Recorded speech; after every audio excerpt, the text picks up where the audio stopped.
Hi everyone, my name is Stan. You probably don't quite understand what happened right now. Why suddenly a guy in a beautiful car came to an incomprehensible quarter, went into a small poor apartment that he shares with several people. The fact is that I am poor, but I pretend to be rich. Why am I doing this? And most importantly, how? You'll find out about everything. This is my place of work. I used to go here as a client, show and fix the car, but recently everything has changed. Now I service the cars myself. Hey Stan, you don't look good, but you always do. How long have you been looking at yourself, Ryan? Hey, is anyone available? I need to repair the car. Oh shit, Stan thought, and hid around the corner. He motioned for Ryan to approach the girl. He nodded and met the customer. Hello, miss. What did you forget in these parts? None of your business. Can you fix my car? Just be quick. Money is not a question. And I see the politeness of the rich was not taught. And I see you do not need the money, the girl asked bitchily. Why did I hide? This is my girlfriend. Her name is Naomi. Apparently, she crashed the car again and does not want to light up in her neighborhood so that her dad does not find out. She came to the wilds and secretly wants to fix the car. While Ryan and Naomi were making arrangements, I stood around the corner and hoped she wouldn't come in. Come out, boy. Your girlfriend's gone. Thank you, brother. She broke something again. What I don't understand is, when are you going to stop pretending? Are you comfortable yourself? Naomi will leave me as soon as she finds out I'm not rich anymore. Yes, and friends. So they're not your friends, and it means your girlfriend does not love you. Since you're so sure that they don't need you without money, then why do you need such people in your life? It takes a long time to explain, Ryan. You always say that. Shall we get started? She will arrive in 3 hours. We need to make it happen. Then Stan's phone rang, and he picked it up and spoke in a sleepy voice. Yes. Hi, love. Yeah, I just woke up. What? Did you crash the car? In which workshop? Of course, no question. I'll fix it and pick it up myself. No, I don't need any money. You know. Yes, I love you. As usual, I fixed her car, changed my clothes, and went on a date with her. Naomi and I had been dating for 4 months, and I was crazy about this girl. She knew almost everything about me, but I didn't mention the most important thing, that my parents and I had gone bankrupt. By the way, my father and mother went to live temporarily with my mother's friend. The other one has a small apartment, and I can't fit in. Besides, it's in another city, and I wanted to stay, so I got a job, rented a room, and I'm still living like this. Honey, I saw a dream dress today. How much? Oh, modest price, only $1,500 with a discount. No problem, my princess. I'll bring you the money in a few days.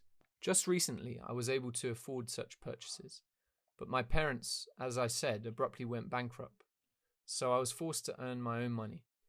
In my mind, I already was counting how much money I owed, and to whom. The thought made my stomach churn. Hi, son. How are you? I'm sorry to bother you, but we're having some trouble. Your mother is a little ill. She needs medication. I understand, Dad. I'll send the money tomorrow. Thank you, son. Are you sure it's not too difficult? No, I have a job to do. It's fine. You sold the car? Of course. I spend this money on my studies, so everything is fine. Well, I'm very glad to hear that. I'm sorry I let you down, but we'll be rich again soon, I promise. I know, Dad. For now, I went home, lay down on my bed and couldn't sleep.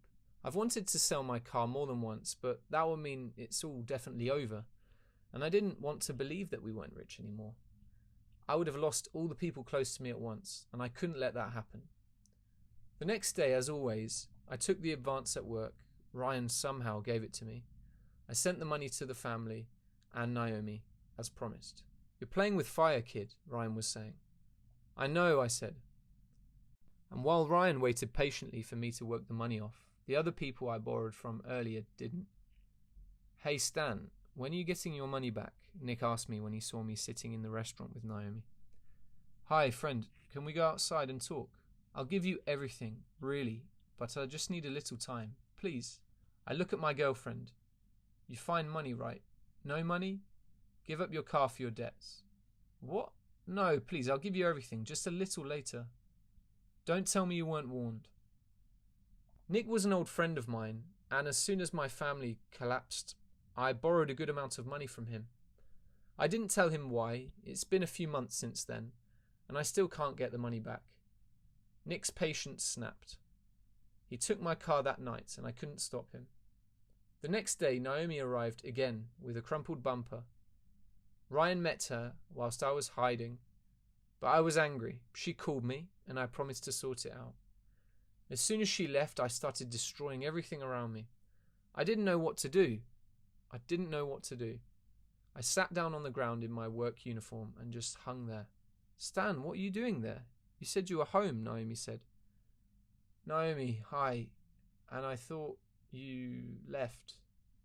Do you work here? But why? At that moment, I felt my anger boiling. I got so angry that I yelled at her. Yes, I work here. My family is bankrupt, and I'm trying to feed myself. I'm sorry I pretended all this time, but I knew you'd get the hell away from me. Who needs a poor guy, right? Naomi. Be strong, brother. But now it will be easier. Do not pretend, said Ryan. I continued to work, and all my thoughts were on Naomi. We hadn't spoken in 2 days, and I knew that she was coming for the car, so I waited. It was stupid to hope for anything. I should have left her as soon as I found out I was now poor. But suddenly a taxi arrived, and a girl in simple clothes got out. Hey, pretty boy, you need some help?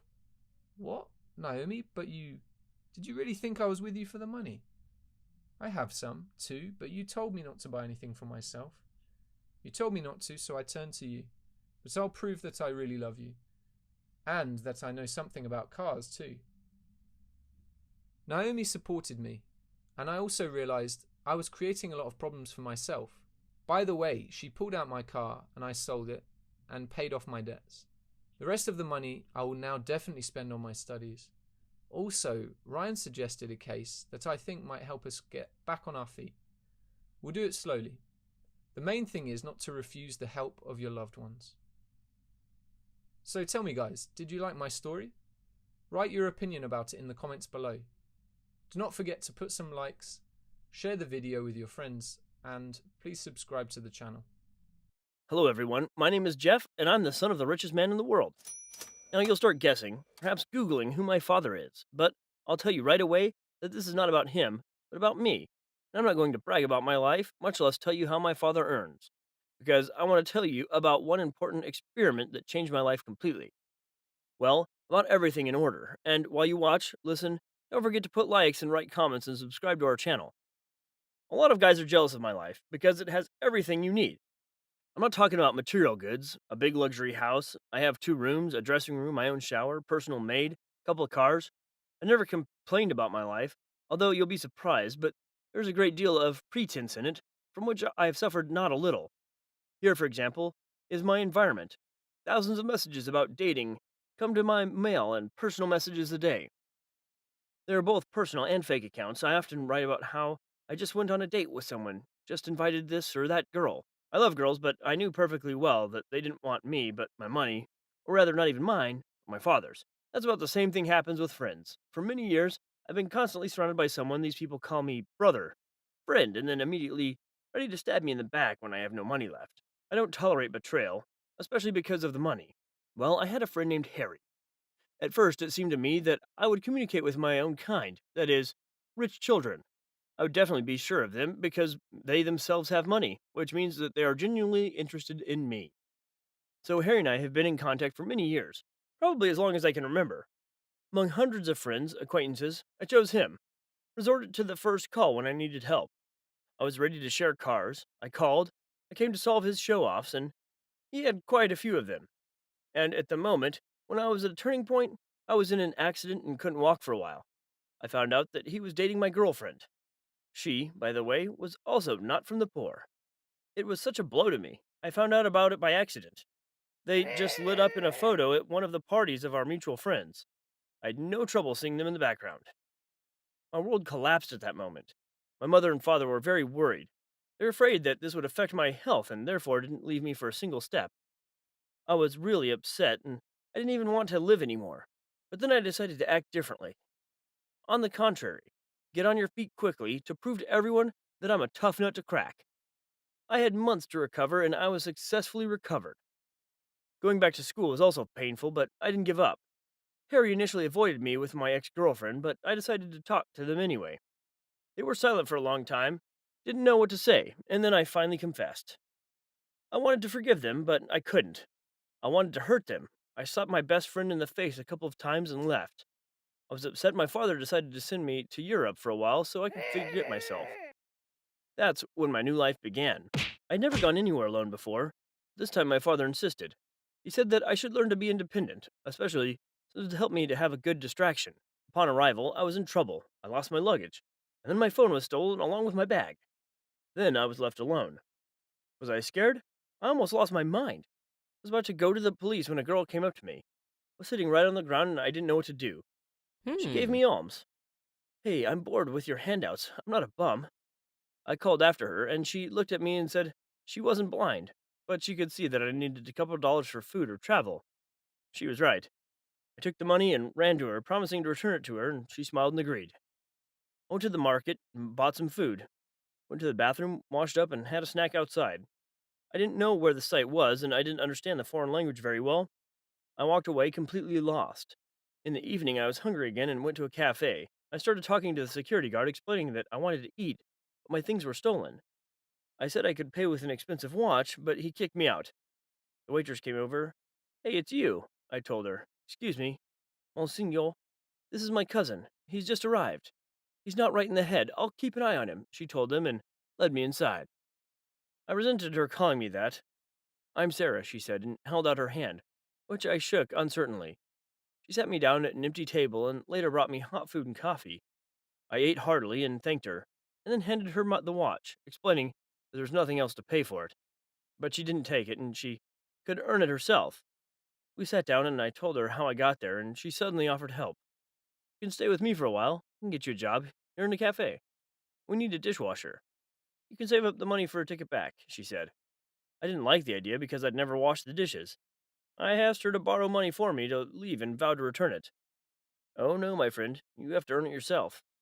And you're lucky in general. I don't offer help to everyone, much less my own home. I just see that you're decent, and so I decided to help, as I helped once. Think of it as just passing the baton of good to you. Next time, you'll do the same for someone else, she said. It all looked strange, but I had no choice, so I agreed. Sarah showed me where everything was, and then brought me home. She had a small apartment, even my room was bigger. She was sleeping on the couch, and I was on the floor. I was hard and uncomfortable because her dog was sleeping next to me. The next day, she woke me up as so early and called me to work. I didn't want to get up. At the cafe, she introduced me to everyone, and then I got to work. At first, I didn't even know how to wash the dishes, but she showed me everything and said, "Hurry up." I was so confused and immediately broke several plates. I was told that they would write off my salary. It was terrible. As soon as I finished washing the dishes, they brought me more, and then more, and so on until the evening. I was already beginning to resent that it was an endless job, and everyone there started laughing at me. After a day of work, we came home. I ate a quick meal and passed out in a second, despite the dog. In the morning, we went back to work. The first week, I went crazy with pain in my legs, back, and I still had my pain in my hands. So I also received from the boss for not washing the dishes properly. At some point, I wanted to drop everything and leave, but Sarah calmed me down and reminded me of the ticket home. This thought motivated me. Already closer to the third week, I became more nimble, even managed to have a snack in between work. Sarah showed me around her city, and we took public transport. I ate fast food, and she helped me clean the house. I told her I was lost, but I didn't tell her who my father was. It turns out that Sarah also came here a few years ago to earn money and help her mother and brother. She sent them money every month, and she lived in the wild. I was just blown away by how she survives every day. Works silently, even on weekends, does not sit idle, and runs to a part time job. I admired her. A couple of days later, I found out that it was her birthday, and I made dinner myself, waiting for her to return from her part time work on the day off. Sarah was pleased, even though my dinner wasn't very good, and she pretended to eat it. In the end, I had to order a pizza. We danced that night, and then we kissed. I realized that I'd fallen in love with her. The next day, the police came to our cafe. They were looking for someone, and my parents were standing behind us. I'll not tell you how it all happened. They decided to take me away, but I didn't want to leave her.